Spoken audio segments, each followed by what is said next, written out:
నిజంగా చెప్తానండి, నువ్వు ఏడిస్తే వేసి ఏడుస్తాడండి. నమ్మిన వాళ్ళు అల్లే చెప్పండి. నిజంగా నమ్ముతున్నారా? దేవుడు ఎక్కడ ఉన్నాడో, నాకు ఎందుకు బాధ పెట్టాడు అంటావు? లేదు, ఎక్కడ లేడు, నీ పక్కనే ఉన్నాడు, నీ పక్కనే ఉన్నాడు.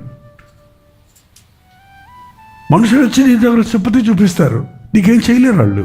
అయ్యయ్యో అయ్యయ్యో పాపం అంటారు, అంతే కావాలంటే. కానీ యేసయ్య ఏడ్చిన తర్వాత ఏం చేశాడు? లాజరుని అందరూ చేతగా ఏడుస్తున్నారు, కానీ యేసుప్రభు కన్నీరు విడిచింది ఎందుకు? లాజరు చచ్చిపోయాడని అడవలేదు ఆయన. తాను ప్రేమించిన వారు ఏడుస్తున్నారే, వారి ఏడుపు కారణమైన బాధను తీసేశాడండి.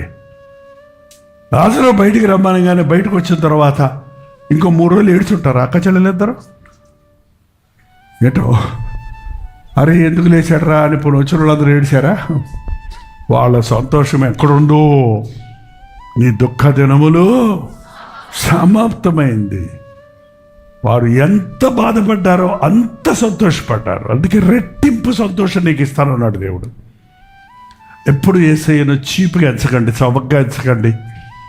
ఈ క్రిస్మస్ను చీపుగా లోకరీతిగా పండగలాగా ఊరికి అల్లరి చిల్లరగా జరిపించుకోకండి.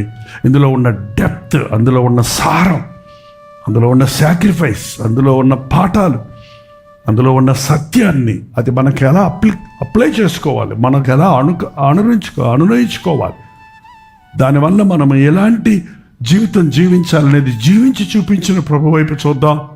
మన ముందున్న నూతన సంవత్సరం ఒక ఫలభరితమైన దైవ చిత్తములో సాగేదిగా ఉండటకు దేవుడు సహాయము చేయను గాక.